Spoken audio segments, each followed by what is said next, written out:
𝗏𝗏𝗏， they played it actually in German TV, but it was dubbed in German. So that was really funny. All right, right. It was Jet Li. Jet Li was playing 𝗏𝗏𝗏 at that time. Wow. So 𝗏𝗏𝗏 is in Chinese, it is a hero. So in the past, and Jet Li is one of my favorite actors in the Kung Fu action movie scene because he is an actual Shaolin monk. As I always say, he's right. Action-packed, and I think it's a great choice. 𝗏𝗏𝗏 is a great choice of a movie. So thank you so much for sharing that. So today, as you are the intergenerational leadership coach, so my first question to you, Fyiona, is how did you become an intergenerational leadership coach? Was it an experience that you had, or was it something that came to you? Right. And it's almost like a tongue twister, right? Yes. Intergenerational leadership coach. Basically, I'm a certified executive coach, but I focus primarily on how to bridge the generational gaps from both sides. And the reason why I focus on that is because when I was still working in corporate, so I had 14 years of corporate experience in Royal Dutch Shell in the oil and gas industry. And I was also leading a very multi-generational team as a head of customer operations. So from that experience, having to manage team members who just graduated from university and team members who were as many years in the organization as I'm old, close to retirement. And then there was me, one of the youngest head of customer operations, having to lead that team. I just felt that we need to focus much more on supporting organizations, supporting leaders to manage teams from different generations. And especially at that time, it was unprecedented. For the first time in modern history, we had 4 to 5 different generations working side by side. And the differences among them is probably one of the biggest challenges that managers are facing. And even today, now that we have more of the Gen Z coming in, and also with regards to the technological advancement, everything's happening so quickly. So for me, it's really important that as an executive coach, I support organizations, I support leaders to make sure that they are able to bridge that gap as seamless as possible and help everyone to thrive, regardless of what generation they come from. Thank you for sharing, Fyiona. Yes, as you said, it is the Gen Z, and when it comes to Gen Z, it is really different because they have been through COVID. They have different priorities in life. So when you work with these organizations, before you help them, what are the common challenges that they have before they bring you on board? Well, typically it's all the labeling, right? So especially when people hear the word millennial, then of course the label would be they're entitled, they're lazy. They just joined the company 3 months and then they want a promotion. So there are common misunderstandings, and I think it's primarily fueled by also how different generations perceive, for example, work ethic and loyalty. Yeah, so I mentioned to you, I used to work for just one company for 14 years. That is pretty I would say it's non-traditional for a millennial like myself. So I think in terms of the common misunderstandings that we see across different generations, definitely how loyal they are towards a company, you know. And again, also with regards to technology, like how are they using technology? How are they adapting to new tech?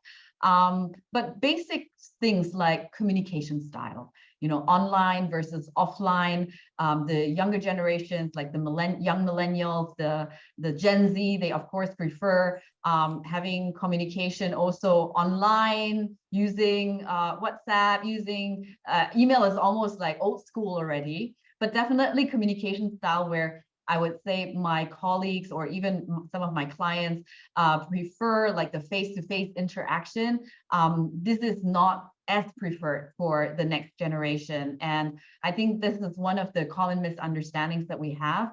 And additionally, with regards to leadership, traditional companies still quite hierarchical, depending also on the culture.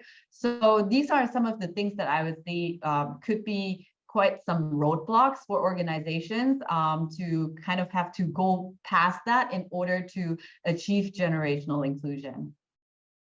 Yeah, it is a strange time where technology is so different. I think we started off with the internet, and today there is social media, and then there is chat apps as well. And one of the things with Gen Z, or what we call Gen Z right now, millennials are already like sort of, okay, they're already old, you know, they're already old. Yeah. Let's stop talking about millennials. Millennials now can be already like in their early 40s. So now it's really like to pave way for the Gen Z and help them to integrate into the workplace.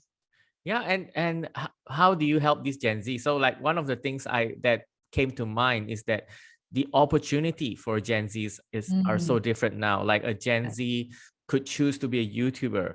A Gen Z could actually join a startup and get stock options, and there's so many things, different type of opportunities rather than staying with a company for 14 years. So when you work with Gen Zs, how do you help them? So typically, like how I would connect with Gen Z is either through universities, through charities supporting the younger generation to develop them on a professional and personal level. So a lot of like NGOs, I support them just to get to know more about what Gen Z wants. One of the things that we have done, as you know, our company has done together with ASEC, one of the biggest students association globally, is to understand what Gen Z expect from leadership, communication, and also how Gen Z, especially here in Asia, actually perceive parental and societal pressure. Because as I mentioned in the beginning, I'm even though I look Asian, even though I have a kind of like Chinese sounding name, I actually grew up in Germany. So the Western Hemisphere, you know, the younger generation, they are slightly different. They're quite different from the Asian Gen Z. So when I speak to Asian Gen Zs here, they also don't really resonate with what they hear on social media, you know, how they are being perceived or labeled. So in order to support them, especially to move or transition into the workplace, is really one of the things that I love to do is mentorship. Yeah, so helping them to understand what is really, you know, business etiquette. What are the things that are unwritten, some of the unwritten rules? Because yes, of course, they can read a lot of books, they can read a lot of they can speak to other people, but what are the unwritten rules that they need to get to know more of? And you know, things like developing EQ, developing, you know, the emotional intelligence. I feel, especially with technology now being so advanced, you know, ChatGPT is just at your fingertips. You don't even need to write an essay anymore. You can just like ask ChatGPT to do that.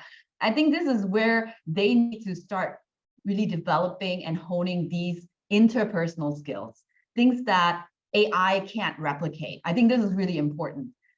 Just recently, I was, you know, actually asking ChatGPT, what are some of the skills that we need to leverage on, that we need to hone despite having AI? Because eventually, you know, a lot of jobs out there that currently exist will not exist in the next 5 to 10 years because we will have robotics coming in, AI taking over. So we need to help the Gen Z understand how they can future-proof themselves, not just in terms of academic achievements, but rather how can they develop their emotional intelligence? How can they improve their resilience?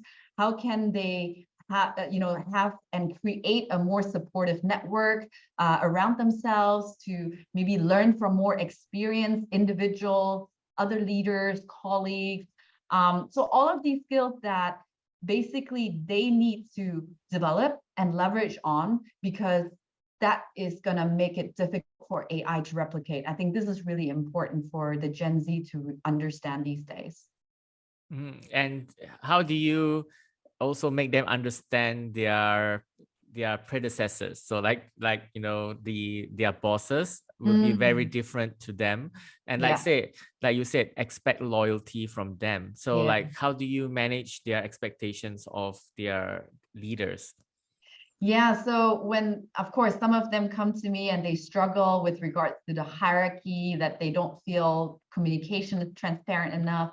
I think one of the key skills that we can definitely focus on is patience and understanding. I think a lot of the senior leaders, and it's not only I think, this is really the case, because these are the people who engage me to run workshops, to help their senior management team, their board members to understand the younger generation. But it is also important for the younger generation to understand the traits, the generational indicators of their colleagues, of their leaders who are, maybe older millennials like myself, who are baby boomers, really understand the different generations, not only, the gaps, but also the strengths that they have. So really important is to have that open mind, to reach out and to learn from experienced colleagues. So putting aside that ego, thinking that they know everything better because they're very easy to adapt to tech these days, and also learning how to bridge that gap and to bridge that technological gap, supporting maybe their the other mature generations to feel more comfortable with tech. Things like, basic things, seeking feedback. We're not talking about rocket science. This is really where I feel the Gen Z, they just need to maybe shut their phone, put their phone aside, having that conversation with their colleagues, with people, and even outside of workplace, right? Having conversations with people from different generations. And for me, that's why I always say it's really about generational reconciliation. It's not about senior leaders trying to adapt and trying to cater only to Gen Z and young millennials. It has to go both ways. So it has to be bridging that generational gap from both sides. Thanks, Fyiona. You bring back a lot of memories when I was working, being an old millennial. I'm an old millennial as well. I remember I used to work with a boss who was much older than me. And what I used to do is I used to print out my PowerPoints for him to sign. It's like if I expected him to confirm, I'll just WhatsApp him everything and expect him to see it from there. But it doesn't work that way. So I printed out a lot of the documents and even slides or anything visuals for him to see it. Yeah. So it, like you said, it is not just one-sided. Both, whether it's you're a Gen Z or whether you're a boomer or millennial, it's about learning to adapt and learning to conform to make it a better working environment. Absolutely. And I think that's great for you to adapt and print it out, because it's all about being the most effective, right? And we also have to bear in mind, like the older we get, and I'm slowly getting there, eyesight is bad. So we can't just like look at our phone, the WhatsApp, it's just, like physically quite challenging. So we also, as the younger generation, need to be inclusive in that matter, right? Making information accessible to all generations. Yeah, it is making them like sending an email, like making young people realize. And when I was like progressing through my career, the biggest issue I had was not skill sets, but was the EQ skills that you mentioned. Like relating and communicating with people who are much older, communicating with my peers and teams. So that is so important as well. So let's talk about the leaders now. So how does this affect the leadership style, right? So as a leader, how do you help them to manage and lead multi-generations? So it depends again on what generation they are from, because I do work also with a lot of young and emerging leaders, because this is really important from this perspective that we can't just invest in training for very senior management. We already need to start investing in training and support for emerging leaders. So I work a lot with emerging leaders, but also with senior management. When it comes to senior management, what really helped is sharing with them the information from our research study, because I don't want them to just focus on anecdotes. Them sharing amongst each other that, oh my God, my team member who's just 25 years old is constantly wearing the AirPods and like shutting herself away from the others, just listening to music, things like that. So I want to move away from anecdotes to also focus more on data so that we can make a more well-formed decision. So from the research study, what we like to share with leaders and organizations, basically what the younger generation expects from the workplace in terms of leadership, in terms of communication, but also something that was quite interesting that came out is that they do value and they do look forward to a good benefits package, financial package. Because when we look at research studies, and I've always referred to like the big 4 research studies about millennials and Gen Z, they always say that it's all about purpose. It's all about having a meaningful, purposeful role or job. However, when we interviewed these individuals who are primarily based in the largest Asian cities like Hong Kong, Singapore, I don't think it's a surprise that financial benefits are still very important. It ranks still really high. So I think is helping senior leaders to understand the younger generation is through data, first of all, and to help them understand that what are the communication and leadership preference that the younger ones have. And typically it's, when it comes to communication, is they want to have more frequent, more transparent communication. And I think that is quite reasonable to ask, because these days with Twitter, we can tweet with world leaders, but how come we cannot have that conversation with our bosses, right? So I think communication is always the key, no matter what. And the other aspect is also, how can organizations leverage on technological integration? Things like, you would be puzzled. I've heard from one of the younger generations in a company that they only have one printer in the whole office. And they would have to actually go there in order to print things out. They're basically not connected wireless. And the other aspect is also, for example, people in operations still print out invoices, or they have like a stack of paper because that's the contract. So moving away from, having all these like paper documents to more paperless. And it's again, not rocket science, right? We're not asking them to integrate AI or even robots, but it's just like these little things that the younger generation kind of expects as a table stake.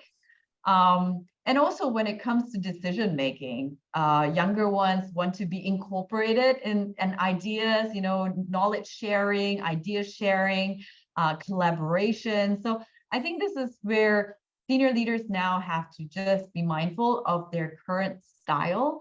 Typically, the current style would be providing advice. And I think it comes from, it's well-intentioned, because they want to, of course, support the younger ones, the new joiners, their team members, to go on the right track. But at the same time, I think the coaching principle, helping others to self-discover their own solutions, I think that will become more sustainable. But in hindsight, of course, it will take some time to establish that. And I think, once again, I mentioned patience already. Patience has to go both ways. So not only the younger ones need to be patient with the mature generations, but of course, vice versa as well. Thank you, Fyiona. It's so good to hear that you said the purpose is not, because they always talk about purpose all the time. And Yeah. also from your research, let me ask you this, because since we are talking, we have been connected before COVID, and now it's about 3 years since COVID. Yeah. Does the flexibility of working from home and flexibility with the location play a role in that? Yeah, I would say when I speak to the Gen Z, they open up to me, they're very honest. They feel sometimes when they join a new company, even as an intern, since they work remotely, since they don't have that, they can't establish rapport in the office, they feel a bit disconnected. And they also feel intimidated to reach out to their colleagues, let alone reach out to their bosses to ask them for maybe guidance or just to reach out to get to know them better. So yes, we always say that Gen Z, young millennials are super tech savvy, they're the digital natives. But on the other hand, when they first join an organization, they do need a lot of handrails. And especially during the pandemic, I've spoken to some of my mentees who are in their early 20s.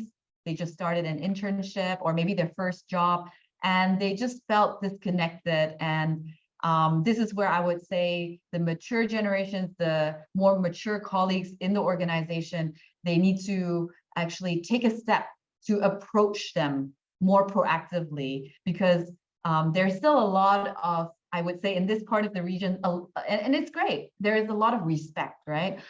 So they don't want to reach out unnecessarily. They don't want to waste your time. So as someone who is more experienced in the organization, I think one of the things that we can do to support this younger ones is to reach out proactively, sure that they feel integrated, making sure that they understand who are the key stakeholders, what are the unwritten rules in the organization, all of these things that typically, like when we were working in a company, we would meet someone in the pantry, we would catch up over coffee, but during the pandemic, it was just not possible.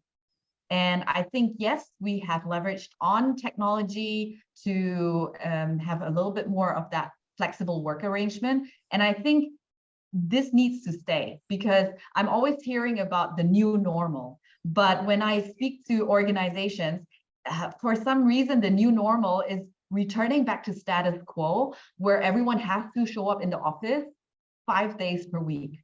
So we already have the technology. We already showcase that we can, we can sustain the business working more flexibly. Then I think we need to continue that journey and not fall back to status quo, where everyone is all of a sudden being pressured to be back in the office. Thank you, Fyiona. So from what I get is Gen Zs need a bit of hand-holding. So it is good to have them in the office to build rapport and build relationships. But as well, organizations need to have some flexibility, since we have the technology. Maybe not every day, maybe a few days a week that they can work from home as well. And my next question would be, so a lot of my listeners are from LinkedIn, and they are business professionals, leaders on LinkedIn. So that you said to reach out to them, because I hear this a lot. I hear that my door is always open. That is the phrase they always use. My door is always open and no one walks in the door. So how would you advise a business leader how they can reach out to these young colleagues? How can they reach out to them to support them? Right. So, that message, the door is always open. It's still intimidating for the younger ones to reach out to them. So I would make it a little bit more practical and say that, okay, my door is open every day or every Monday and Wednesday from 9 to 11. And you can reach out to me. You don't need to even block my time for that. Just reach out to me and we can have that conversation. Because of course, as a leader, you have multiple responsibilities, multiple stakeholders that you need to basically influence or engage with. So being more specific about when is your open door helps the team members to make sure that, okay, now is a good time to reach out to my line manager, and I can discuss with him or her whatever struggles, challenges, or even success stories that I wanted to share. So I think being more specific about that, because open door, I mean, let's be realistic. We don't always have 24/7 an open door. So I think being more specific about when, the duration, and also how to reach out to each other. Is it via, a Zoom meeting? Is it via WhatsApp? Is it all right via WhatsApp? I think this is basically laying the ground rules so that everyone feels more comfortable to really reach out to the leaders. Yes, and that is very important, because if you say my door is always open and like no one walks through the door, and a few leaders that I see, they also do this thing where they arrange catch-ups every week, like periodical, weekly, 15-minute, 30-minute. Does that work as well? Oh, absolutely. For me, I always say if it's not in my calendar, it's not going to happen. So it has to be in a calendar. And one of my clients, he's a senior leader in an organization and he manages a lot of like the younger generations in operations. So he would actually even have 2 catch-up calls. One in the beginning of the week, which is 15 minutes, and then on Thursday afternoon, another 15 minutes. So on Monday, they discuss basically what are the goals for the week, what are the key achievements or targets, and then on Thursday afternoon, they review and reflect, see whether or not the team member is struggling with anything, are there any challenges, is there any support that they need from this line manager. So 15 minutes is actually quite sufficient. And like I said, you have to plan it in the calendar. Even like, let's say, of course, it's human, and also senior leaders have like firefight thing going on. We can always reschedule. But as long as it's in the calendar, we definitely make time for that. And one of the things that I also want to share with those leaders is great that they have that time slot for catch-ups, but in order to give the accountability back to the team members is to also ask the team member, okay, so in our next catch-up call, what are the 3 key topics that you want to discuss? So you give the accountability and the ownership back to the team member so that they can plan an agenda. And what I've done with my team, for example, is 3 things. I ask them, what are the key challenges that you're facing right now? What are your key achievements? And what is, what kind of guidance or support do you need from me? So they would have to prepare that agenda, and it gives everyone that sense of having an effective catch-up. And it's not just a catch-up for the sake of catching up. Awesome. That is so gold. I'm going to use that template so that for my team as well. That is amazing.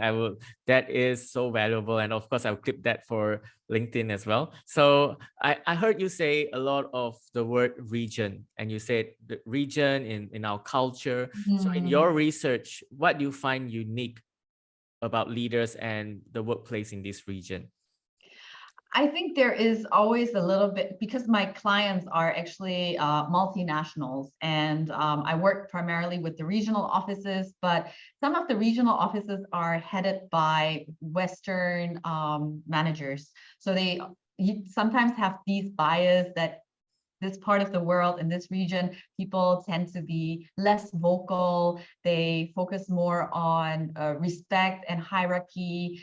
So there's a little bit of a misconception there. But when it comes to leadership from this part of the world, we still see that especially the mature generations try to focus more on the command and control leadership style. Yeah. So when we did the research study, this is definitely not the preferred leadership style that the millennials and the Gen Z prefer. They prefer more of the coaching, collaboration kind of style. They want to still receive support, but more of an empowered support. It's not about getting advice and getting the answers from the line managers. And it's really about helping them to come up with their own solutions. And in fact, as a leader, yes, of course, in the beginning, it takes more time to coach, to ask questions, instead of giving them the answer. However, in the long run, they cultivate that mindset that they have to come up with their own ideas first, present it to their line managers, and then getting that feedback from the manager, whether or not their idea makes sense. So it helps them to actually become more self-sufficient, and helping them to actually, hopefully later on, also become a leader themselves. So I think it's really about moving away from that traditional command and control leadership style to more of, we also call it servant leadership or situational leadership. So you have different team members in your team. Everyone's different, everyone's unique. The saying that we should treat everyone the same way as we want to be treated is actually, it doesn't work, because we're all unique individuals. We all have different experiences, we have different values, we have different beliefs. And so we as leaders really need to adapt and to adjust towards our team members. And that's why situational leadership style is actually very important to now introduce, to make sure that depending on the readiness of the individual and also the willingness to learn, we then try to take a different approach. Amazing. That is so cool. I'm reflecting right now on my past leadership experiences, and I would say I'm the command and control style. And I should have, get more feedback from the team and get their ideas as well. But anyway, so it's a good sharing there. That's so cool. So Fyiona, thank you for being with us. And before we go, I just want to ask you about your book, right? So How to Thrive as a Misfit. So can you tell us more about that? Yeah, so I wrote that book during COVID because it was always on my bucket list to write a book and to leave a legacy behind. And I didn't only want to share my personal story. So this book is actually an autobiography, but including also tools that I share with my coaching clients, with organizations, with leaders, if they want to know more about, how to manage different generations. I focus a lot talking around diversity, equity, and inclusion. And the reason why I call it Thrive as a Misfit is because I see myself as a misfit. As I mentioned to you, I grew up in Germany. I was born in Malaysia. And when I grew up in Germany at that time in the 80s, there were not a lot of Asians in school. And even when I first started work at Shell, my first job was in the refinery. And I was the only Asian, one of the very few females, and one of the very few younger ones. So all the diversity check. And I felt kind of like a misfit. And I wanted to share with people who somehow feel like they're a misfit, even if, let's say, you move from one company to another, you're new, you need to find your group. At one point in our lives, we will somehow always feel like we don't fit in. And that's why for me, it's really important to also understand what are the adversities that we have in life, but how can we turn them around to make them as our advantage? And for me, yes, of course, I struggled as a teenager. I struggled in the beginning of my career, but actually I see that now as my unique selling proposition that I can share and leverage and basically thrive as a misfit. And I want to help others, especially the younger generation, to also understand that they're not alone. And what are some of the things that they can do? Hence why I include all these tools and concepts as well. So it's not just learning about my story, but they really get firsthand coaching if they read the book, because all the tools that I share, I also share that with my coaching clients, and they feel that this is something that not only changed their professional life, but also they can apply it in their personal space to really help them to grow, to be the best version of themselves. Thank you so much, Fyiona. So the book is on Amazon, and I'll definitely include it in the description and the links below. So thank you so much, Fyiona. There's so much going. We've had a short time, but we have had so much powerful insights from you. Thank you so much for being on the Crouching Tiger, Hidden Dragon podcast. Thanks so much, Bob, for having me. Thank you, Fyiona.